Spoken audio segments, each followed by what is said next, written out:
श्रीराम समर्थ.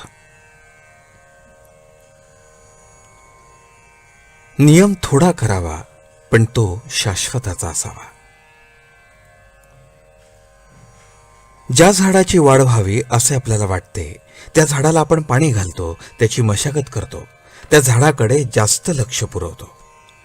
परंतु जे झाड वाढू नये असे वाटते किंवा ज्या झाडाचे विशेष महत्त्व आपल्याला वाटत नाही त्या झाडाकडे आपण दुर्लक्ष करतो.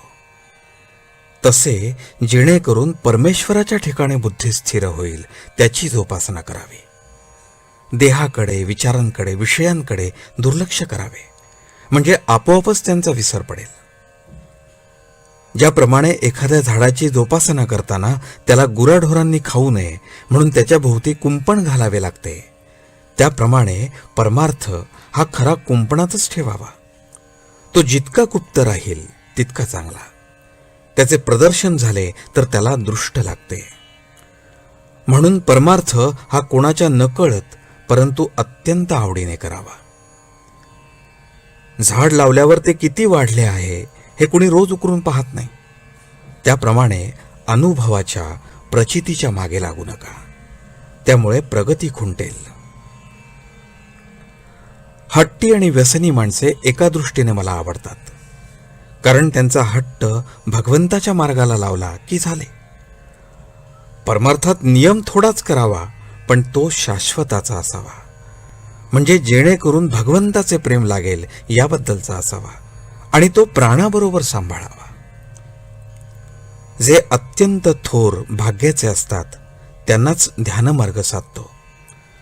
हा मार्ग फार थोरांचा आहे. ध्यानामध्ये जगाचाच विसर पडतो. त्या अवस्थेमध्ये दिवस काय पण 5 वर्षे सुद्धा जातील पण त्याच्या देहाला काही होणार नाही. आपल्यासारख्याला साधनात साधन म्हणजे भगवंताचे नाम, दानात दान म्हणजे अन्नदान आणि उपासनात उपासना म्हणजे सगुणाची उपासना होय. या तिन्हीमुळे देहाचा विसर पडतो. म्हणून शक्यतो या 3 गोष्टींची कास धरा. मनुष्याची साहजिक प्रवृत्ती व्याप वाढवण्याकडे असते. द्वैत वाढवून त्यात अद्वैत पाहण्यात आनंद असतो हेही खरे. साधे मधमाशांचे उदाहरण घ्या. त्या अनेक झाडांवरून मध गोळा करतात आणि नंतर तो पोवळ्यात एकत्र ठेवतात. अशा एकत्र केलेल्या मधाचा केवढा गोड साठा होऊ शकतो बरं. अशा रीतीने सर्व द्वैतामध्ये एक अद्वैत म्हणजे एक राम पाहायला शिकावे. आणि ज्याला सर्वत्र राम पाहणे असेल त्याने स्वतःमध्येच राम पाहून प्रत्येक कृती ही रामाची समजावी. स्वतःमध्ये राम पाहिल्याशिवाय तो सर्वत्र पाहता येणार नाही. तेव्हा स्वतःचा म्हणजेच देहाचा विसर पडल्याशिवाय सुख लाभणार नाही. आणि हा देहाचा विसर राममय सृष्टी झाल्यानेच होईल. म्हणून अखंड भगवंताच्या अनुसंधानात राहा.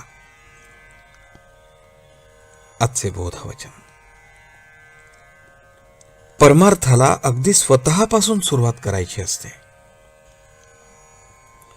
जानकी जीवन स्मरण. जय जय राम.